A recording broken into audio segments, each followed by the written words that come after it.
انسوا كل اللي شفتوه السنين اللي فاتت. رويال رامبل 2026 هتعمل زلزال في الحلبة. في اسامي ما كنتش تتخيل انها تمسك مايك الدبليو دبليو اي تاني راجعة وبقوة عشان تخطف الاضواء. العد التنازلي بدأ وضربات القلب بتزيد مع كل ثانية بتقربنا من ماتش الرامبل. النهاردة انا جايب لك الخلاصة، 10 مفاجآت وعودات مرعبة، في منها اللي هيخليك تنط من مكانك من الفرحة ومنها اللي هيصدمك. لو عايز تعرف مين اللي راجع يصفي حسابات قديمة كمل الفيديو ده للآخر. فيلا بينا لايك وسبسكرايب على السريع وتعالوا نشوف مين اللي راجع في 2026.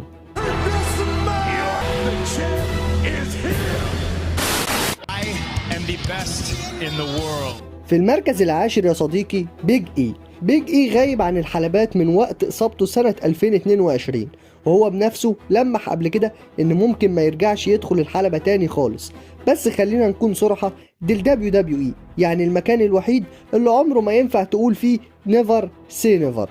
شفنا عودة ايدج بعد إصابة بعدته عن الحلبة لمدة 9 سنين، وشفنا نفس الموضوع مع سي ام بانك اللي قال كلام وحش جدا عن الشركة ورجعوه تاني. فعشان كده أنا حسيت إنه مهم جدا نحط احتمال إن بيج إي يرجع من تاني، ورغم إن عودته مش راجحة قوي بس الأمل موجود.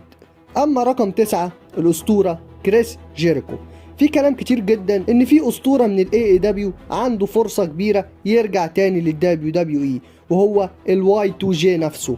عقد جيريكو مع الاي اي دبليو خلص مع نهايه سنه 2025، وكان في تقارير قويه جدا بتقول انه هيرجع في اول عرض رو في السنه بعد ماتش سي ام بانك وبرون بريكر على لقب العالم.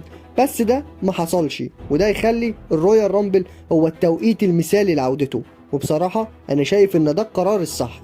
الرامبل دايما معروف بالعودات التاريخية، وظهوره هناك هيبقى ليه طعم تاني خالص. وبرضه دخوله فجأة في قصة سي ام بانك والفيجن ما كانش هيبقى منطقي قوي، الا لو كانوا عايزينه بقى يبقى هو الراجل المقنع، بس ده اتكشف قبلها ودلوقتي عرفنا ان الراجل المقنع هو اوستن سيري ومكمل مع الفيجن دلوقتي. فالموضوع ده كله مش راكب على بعضه. غير كده ما تنساش ان السعوديه بتحب العودات التقيله، الناس دي بتدفع فلوس كتير، والدبليو دبليو اي دايما بتحاول تديهم لحظات واسماء اسطوريه.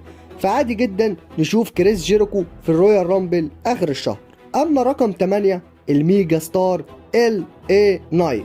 عارف انه مش عودة صدمة قوي لانه اساسا موجود في الروستر، بس هو اتشال من السيناريو من شهر تقريبا بعد هجوم جامد جدا من الفيجن عليه، وكان في كلام كتير انه هيرجع في عرض الرول اللي فات بس ده ما حصلش. وانا شايف ان هما لو استنوا كل ده يبقى الاحسن يخلوا رجوعه في الرويال رامبل. لازم يستغلوا الزخم كله اللي هناك. رجوعه مش هيبقى صدمة، بس رجوعه هيبقى ليه قيمة كبيرة، وممكن كمان تفكر انه يفوز بالرويال رامبل عادي جدا. اما رقم 7 تشاد جيبل. تشاد جيبل غايب بقاله شهور بس ممكن يرجع في الرويال رامبل. هو منزل فيديو باين فيه فورمه خرافيه، وده تقريبا احسن شكل ليه في حياته. الفيديو ده واضح انه بيقول للجمهور انا جاهز ارجع، وافضل مكان لرجوعه هو الرويال رامبل.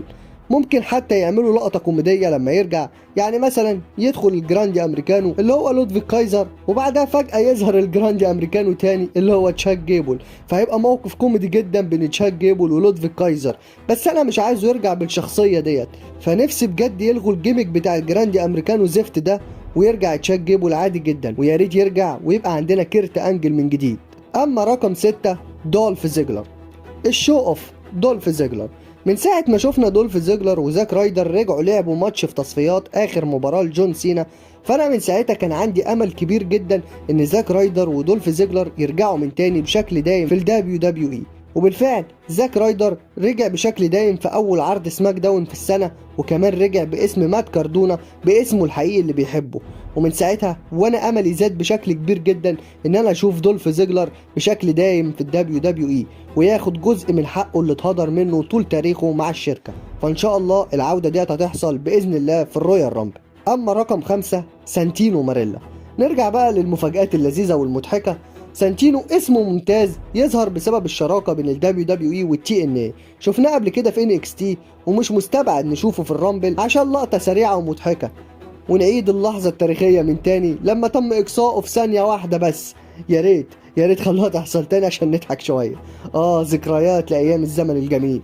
أما رقم 4 الهاردي بويز. سانتينو مش الوحيد اللي من التي ان اي، الهارد بويز برضه مصارعين في التي ان اي وشاركوا في عروض الان اكس تي قبل كده، فظهورهم في الرامبل هيبقى احلى بكتير. الهاردز دايما بيعملوا بوب جامد، وجمهور السعوديه هيستمتع جدا بوجودهم، ويا ريت نشوفهم لاخر مره في حدث ضخم داخل الدبليو دبليو اي. اما رقم 3 الوحش بروك ليزنر. اخر مره شفنا فيها بروك ليزنر كانت في الوور جيمز، وانا شايف ان ظهوره الجاي هيبقى في الرويال رامبل. بروك ليزنر بيظهر بس في العروض الكبيره، والسعوديه بتحب الاساطير التقيله زيه، يعني بنسبه كبيره هيرجع في العرض ده. وكان متوقع نشوف مواجهات نظرات بينه وبين جونتر. اخر مره حصل الحوار ده كان في الرويال رامبل 2023 بس من غير اي اشتباك، لكن المره دي حاسسها تسخن وتلمح لماتش كبير جدا بينهم في سمر اسلام في مسقط رأس الوحش بروك ليزنر. اما رقم 2 مافن، اهو ده اغرب اسم في الليسته دي كلها، ومفيش تقارير اصلا، ده كله احساس شخصي عندي مش اكتر. مافن بقى يوتيوبر ونجوميته زادت جدا، قرب من مليون متابع وفيديوهاته بتجيب ارقام نار، والدبليو دبليو اي بتحب المشاهير، ومافن مشهور مصارع سابق ولسه بيعرف يشتغل حلو في الحلبة، فممكن ياخد سبوت بسيط في الرامبل وبعدها يعمل فيديو ورا الكواليس يكسر الدنيا بملايين المشاهدات، وده هيكون مكسب كبير للدبليو دبليو اي في عالم البيزنس والارباح.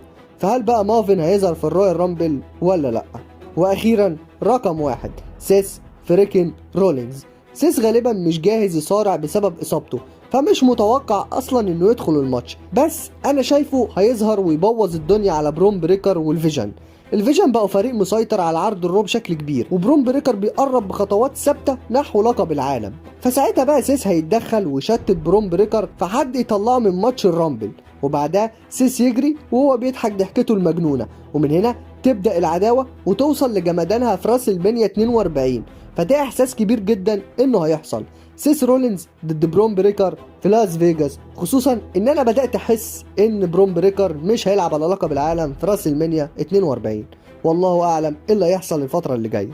وبس كده، دي بتكون 10 عودات محتمله في الرويال رامبل 2026 في المملكه العربيه السعوديه.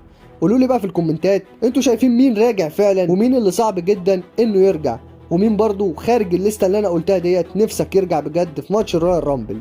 وبس كده، لو وصلت لحد هنا ما تنساش انك تعمل لايك للفيديو وتشترك في القناه لو انت لسه ما اشتركتش، وفعل زر الجرس الاولى وكل عشان يوصلك كل جديد.